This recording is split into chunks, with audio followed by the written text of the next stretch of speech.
Welcome once again, brothers and sisters, to this program. Jesus is coming very soon. Last time I have discussed to you about the comparison between physical and political warfare to that of spiritual warfare. But it seems that because of limit of time, I was not able to explain to you very well about these weapons or spiritual weapons that we need as human beings in order to be able to destroy or to overcome the power of evil forces. O itong sinasabi nating armada ni Satanas at ang kanyang mga evil spirits na hindi natin makikita. So pinaliwanag ko sa inyo na itong principalities and powers and spiritual forces of Satan are forces o mga armada na hindi nakikita sapagkat ito ay spiritual na powers kaya't hindi natin makikita. Ngunit ganun pa man ay mararamdaman natin ang effect ng mga spiritual unseen forces na ito sa buhay ng mga tao. At ipaniliwanag ko sa inyo na ang sabi ng Biblia ay mas importanteng harangin natin ang itong spiritual forces rather than this so-called physical o itong nakikitang forces ng tao, na bagamat itong forces ng mga tao na nakikita natin ay parehas din na na-influence sa power ng Diablo na hindi nakikita sapagkat nasabi natin na siya ang nag-i-instigate ng nangyayaring mga warfare dito sa mundo, kaya't wala tayong peace o wala tayong kapayapaan dito sa mundo sapagkat sa gawa ng ating kaaway na si Satanas, na maski man hindi natin makikita si Satanas at ang mga evil spirits niya sapagkat sila ay spiritual forces, ay nararamdaman natin ang hindi magandang ibig kong sabihin hindi magandang nagagawa sa mundong ito. So at this time gusto ko pong ipaliwanag sa inyo kung ano ba itong spiritual arms o weapons na kailangan ng mga tao upang sila ay magwagi sa kapangyarihan ni Satanas sa kanilang buhay, upang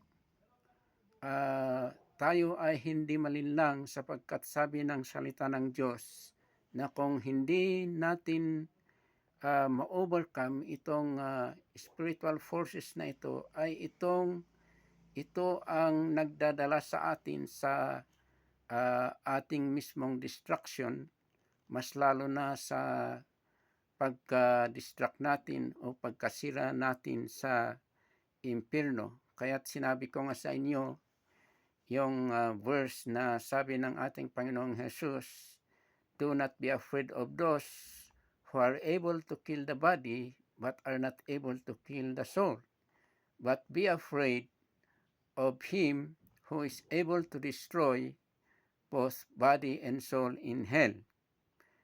So this is the most important thing that we have to learn and understand, sapagkat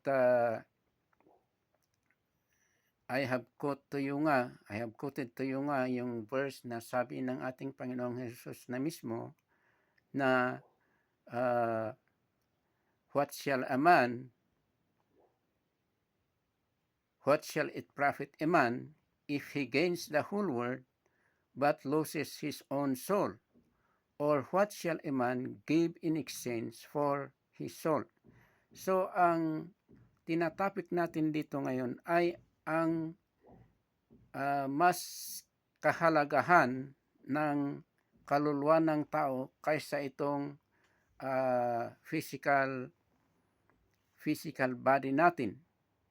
Sapagkat maliwanag sa salita ng Diyos na ang tao ay mabubuhay dito sa mundo sa physical na anyo, ngunit tayo ay tumanda at sigurado na tayo ay mamatay. Ang ating katawan ay mamamatay at madidikay. Ngunit sabi ko nga, ang salita ng Diyos ay sinasabi dito na ang kaluluwa natin ay hindi mamamatay, ngunit itong kaluluwa natin ay mamamatay sa pamamagitan ng sinasabi ng salita ng Diyos na spiritual death. Ano itong spiritual death? Ibig sabihin itong spiritual death na ito ay pagpunta ng kaluluwa ng isang tao doon sa impyerno na itinuturo ng salita ng Diyos. Na itong impyerno, sabi ko sa inyo in my last vlog, na itong impyernong ito ay it was intended for the devil in his evil angels to go to. But that human being is only included with this punishment because of their unbelief on their God or on God. At sabi ko nga sa inyo na tayong mga tao ay nabigyan tayo ng chance na masisave sapagkat sa iisang dahilan na tayong mga tao ay nabigyan ng chance na masisave sapagkat sabi ng salita ng Diyos na tayo ay nagawa sa imahe ng Diyos o sa kaanyuan ng Diyos. Kaya't maliwanag dito na si Satanas at ang mga anghel ay hindi sila nagawa sa kaanyuhan o sa image ng Diyos. Kaya't sila ay hindi silang nabigyan ng chance na sila ay masisave, kundi they are doomed to go to hell. So, yun ang maliwanag na itinuturo ng salita ng Diyos.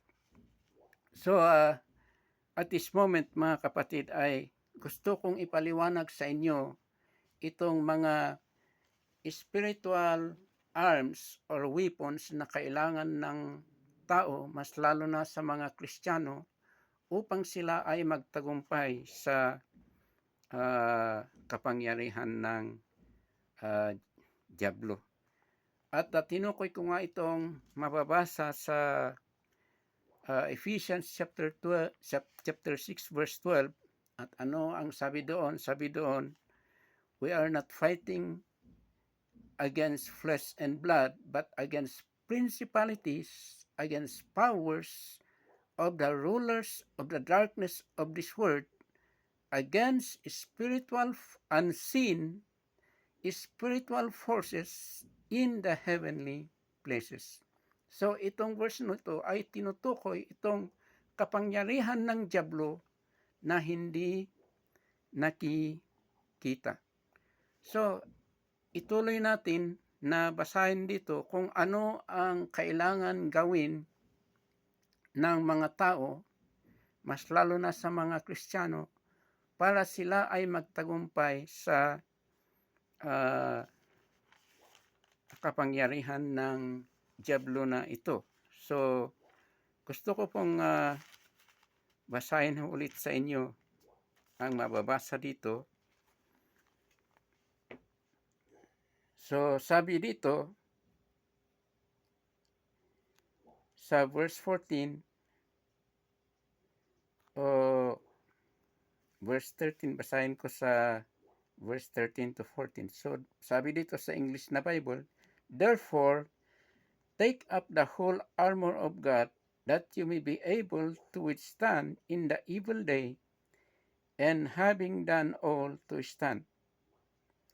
So stand therefore, having girded your waist with truth, having put on the breastplate of righteousness. So ito ang mga armas ng Kristiyano or spiritual weapons na kailangan natin. So first of all, sabi nito na kunin natin lahat ang whole armor ng Diyos. Ano ba itong Tagalog ng whole armor of God? Sa lahat ng armas ng Diyos. Sabi dito, kunin natin o put on natin o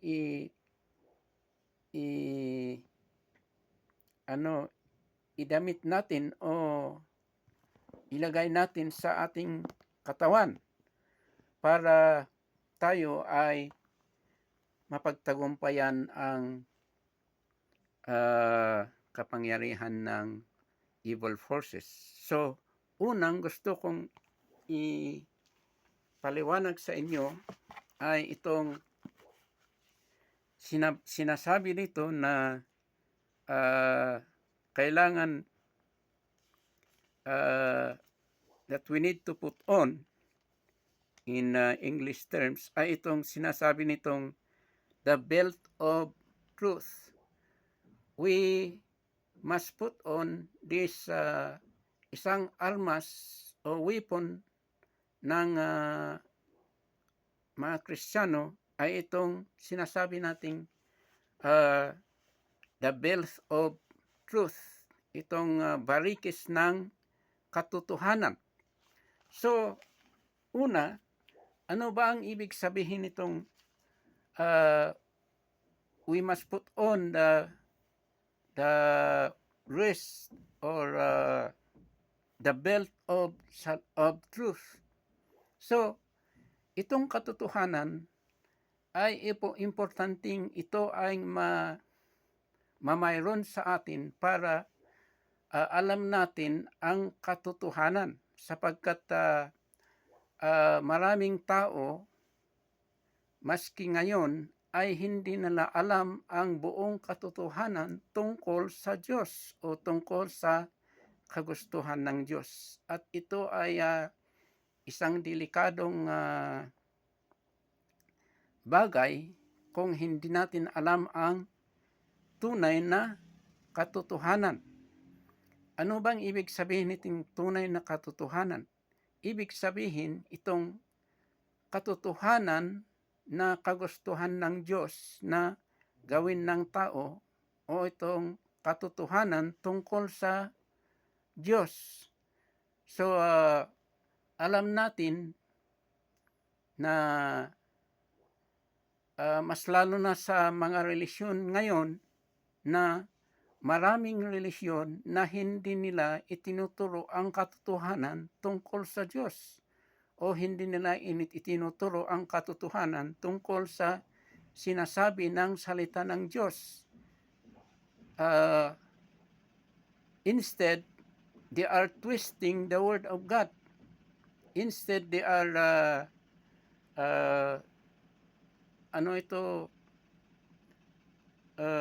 they are not teaching well what the word of God is teaching. Ibig sabihin, nagtuturo sila ng hindi makatotohanan na turo. Kaya't sabi dito, kailangan ng mga Kristiyano o ang mga tao, alam nila kung ano yung katotohanan. Ano ba yung talagang katotohanan na gusto ng Diyos sa atin na alamin. So, kailangan kunin natin itong katotohanan as our belt. Alam niyo siguro kung anong ibig sabihin yung belt. Kaya 'di ba itong belt ay ilagay natin sa ating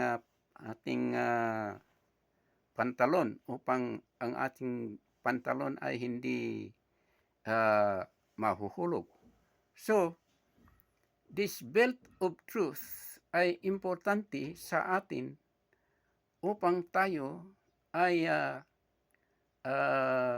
alam natin ang ating ginagawa.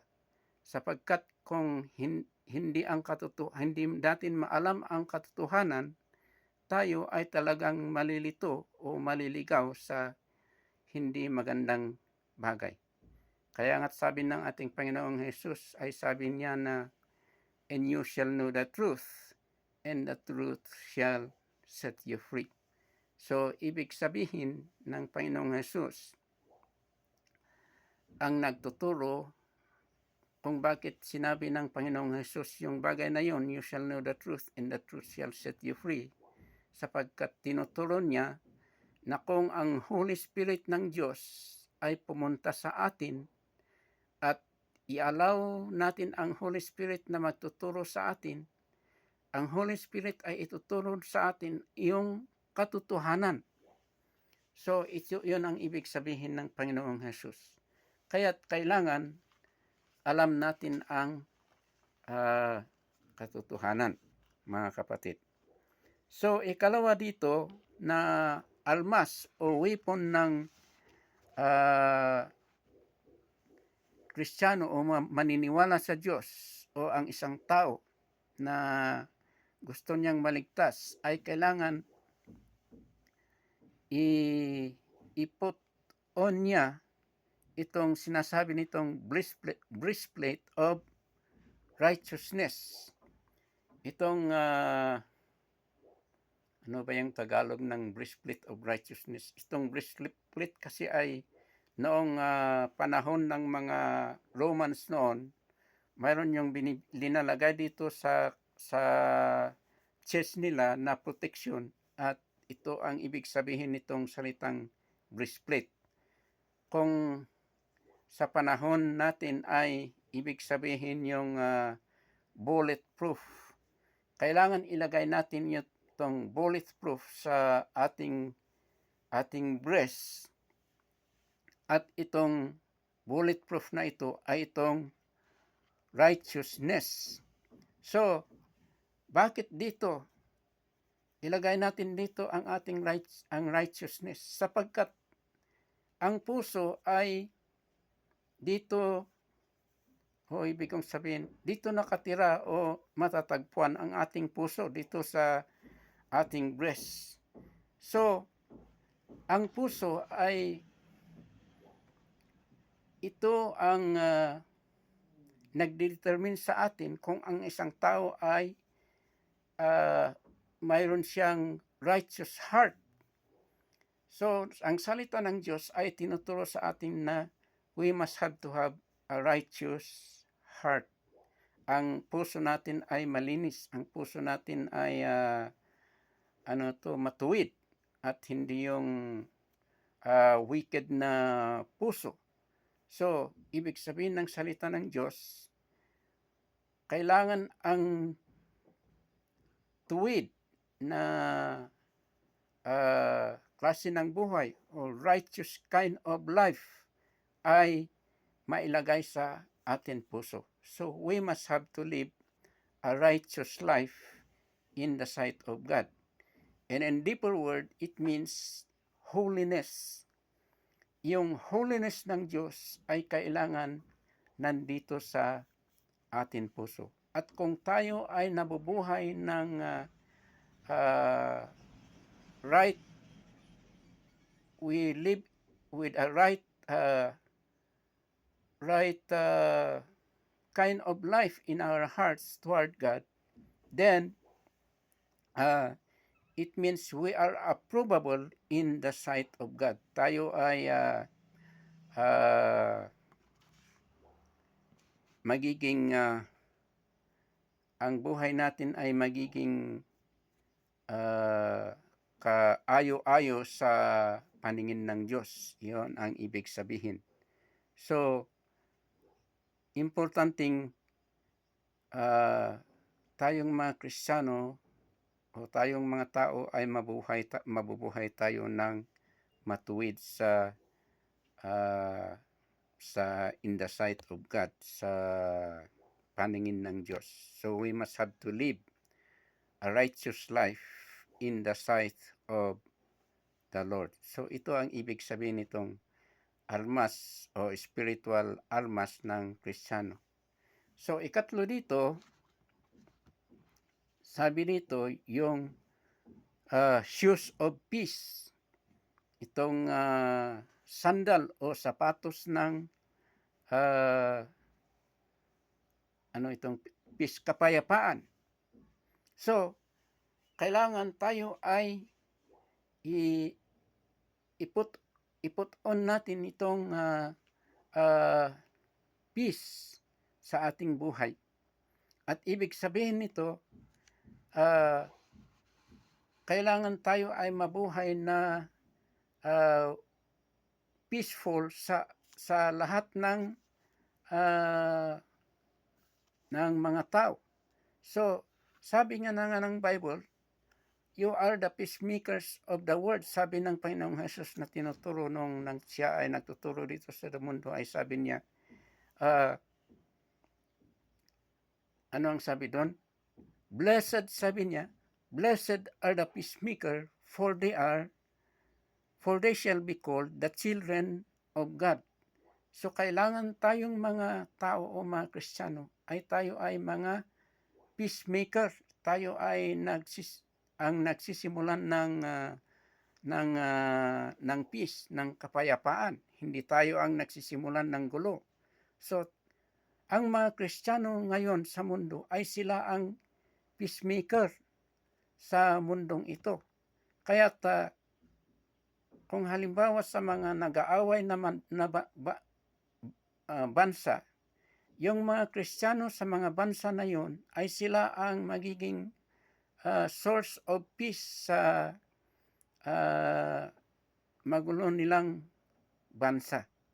Kaya kung ikaw ay, for example, kung ikaw ay isang Rusyo na Kristiyano at ang government ng Rusyo ay nakikipag-away sa Ukraine, ay ibig sabihin kung ikaw ay isang Rusyo at ikaw ay Kristiyano, kailangan ikaw ang magiging peacemaker.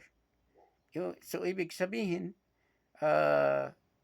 we include prayers. We include, because we love peace, we pray for those who are doing troubles. So, yon ang ibig sabihin.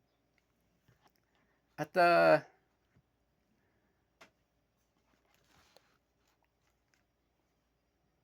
time is running very fast. So, give me a little time to explain about this number 4, itong ikaapat na armas ng isang Kristiyano, itong sinasabing shield of faith, itong kalasag ng pananampalataya, the shield of faith. So, take unto you the shield of faith, sabi nito. Ano itong shield?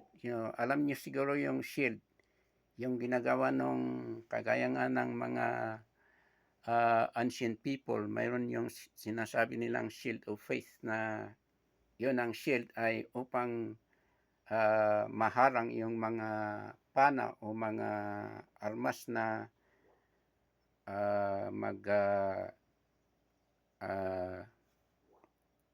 magsisira sa buhay ng isang tao. So, kailangan yung shield para yun ang panangga ng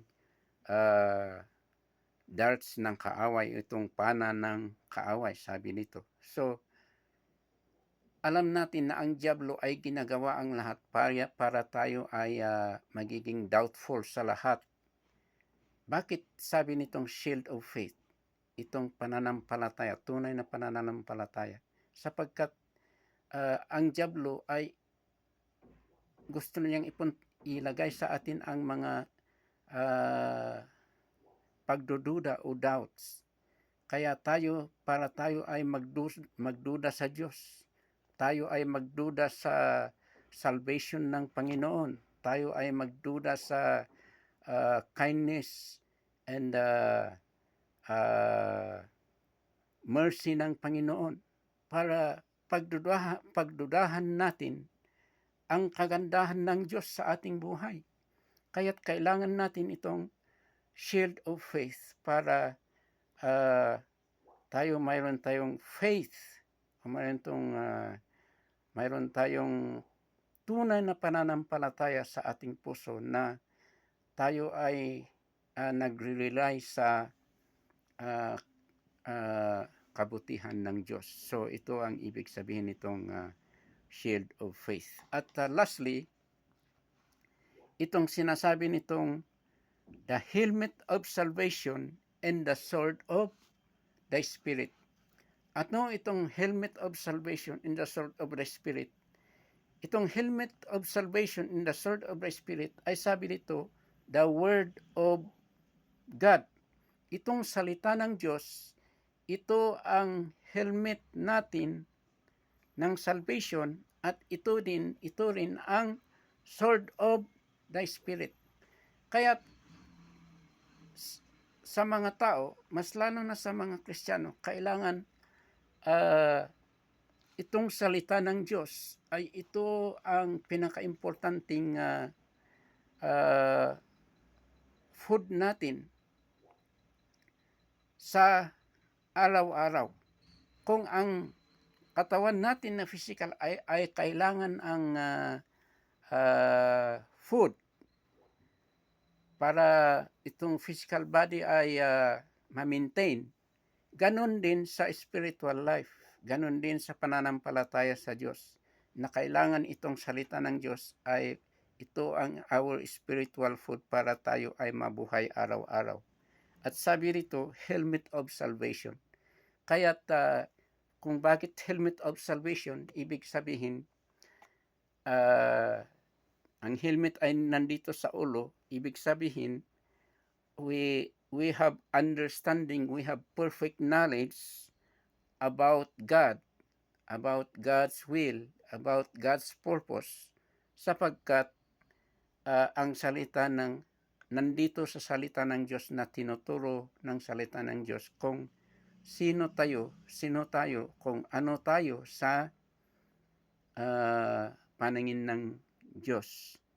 So, it means knowledge in understanding. At sabi dito, it is the sword of the Spirit.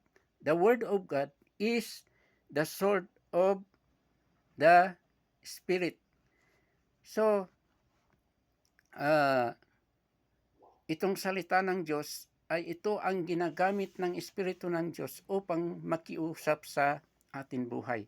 Kaya nga doon sa Hebrew chapter 4 verse 12, sabi doon, for the word of God is sharper than any two-edged sword, piercing even to the dividing asunder of the soul and spirit, and of the joints and marrow, and is a discerner of the thoughts, and it is a discerner of the thoughts. Ganyan ang pagkukumpara ng salita ng Diyos, na itong salita ng Diyos ay mas matalim pa kaysa sword. Nung panahon ng mga apostles, wala pang weapons noon na itong mga guns o anong modern weapons na nasa atin ngayon. Ang pinaka-armas ng mga tao noon ay itong sinasabi nilang sword na may dalawang two-edged sword, may dalawang patalim. So sabi dito ng salita ng Diyos, the word of God is more powerful. Mas makapangyarihan ang salita ng Diyos kaysa sa two-edged sword. At anong sabi dito? Powerful than any two-edged sword. At sabi dito, pwede niyang sukisukin o pwede niyang pwede niyang, is able to pierce even to the dividing asunder, sabi dito, of the soul and spirit. Ang salita ng Diyos ay siya ay mag-uusig sa ating soul at ating spirit. Kung basahin natin ang salita ng Diyos, uusigin ng salita ng Diyos ang ating buhay. Piercing even to the dividing asunder of the soul and spirit, and of the joints and marrow, maski sa mga joints ng mga marrow natin. At sabi din dito, it is a discerner of the truth. Itong salita ng Diyos ang mag-discern ng ating iniisip, kung ang ating iniisip ay tama o hindi. So ito ang almas ng mga Kristiyano. At ito, sabi nito, gusto kong ipaliwanag sa inyo ng mabuti, ng sabi nito, the Word of God, the sword of the Spirit. Gusto kong ipaliwanag sa inyo na hindi natin maririnig ang yung sinasabi nilang audible voice of the Holy Spirit. Hindi natin maririnig yon. Pero ang Holy Spirit ng Panginoon Diyos ay makipag-usap sa atin sa pamamagitan ng Word of God. Na kung basahin natin ang salita ng Diyos, ang Holy Spirit ay ipapaliwanag sa atin itong salita ng Diyos sa atin. Ito ang ibig sabihin ng sword of the Spirit. Itong salita ng Diyos ang gagamitin ng Holy Spirit upang siya ay makiusap sa atin. So mga kapatid, we have gone too far. I just pray that the Lord will just give you understanding, enlightenment about the Word of God and of what we are learning about spiritual weapons, spiritual arms that we are going to put on and to take in, so that we can be able to fight against our spiritual enemy, which is the devil. So that if we have these weapons of God, we can be able to withstand, and the devil cannot destroy us. So before I stop, I remember a verse in 1 Peter 5:8. Anong sabi doon?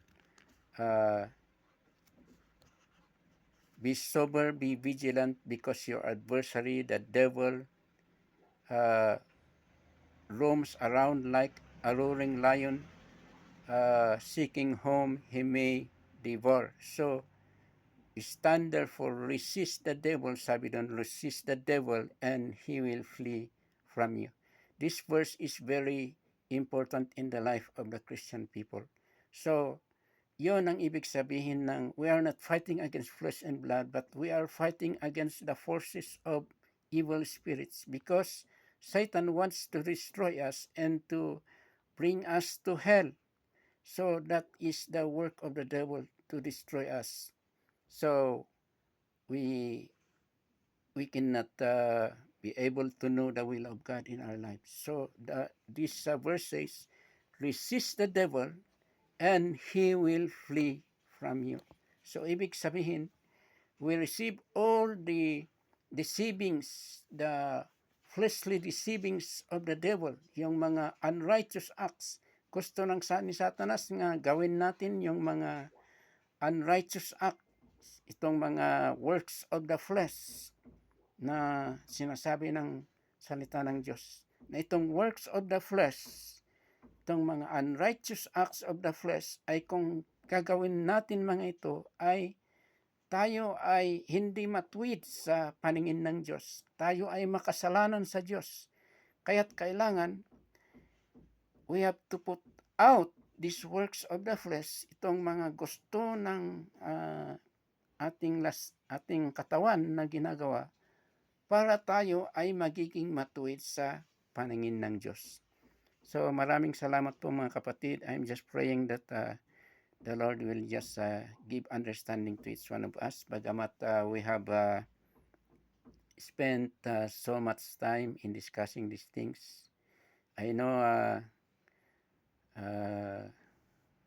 still there are many things to be said, but time is running out. So brothers and sisters, thank you so much. I'm praying for you. May God give you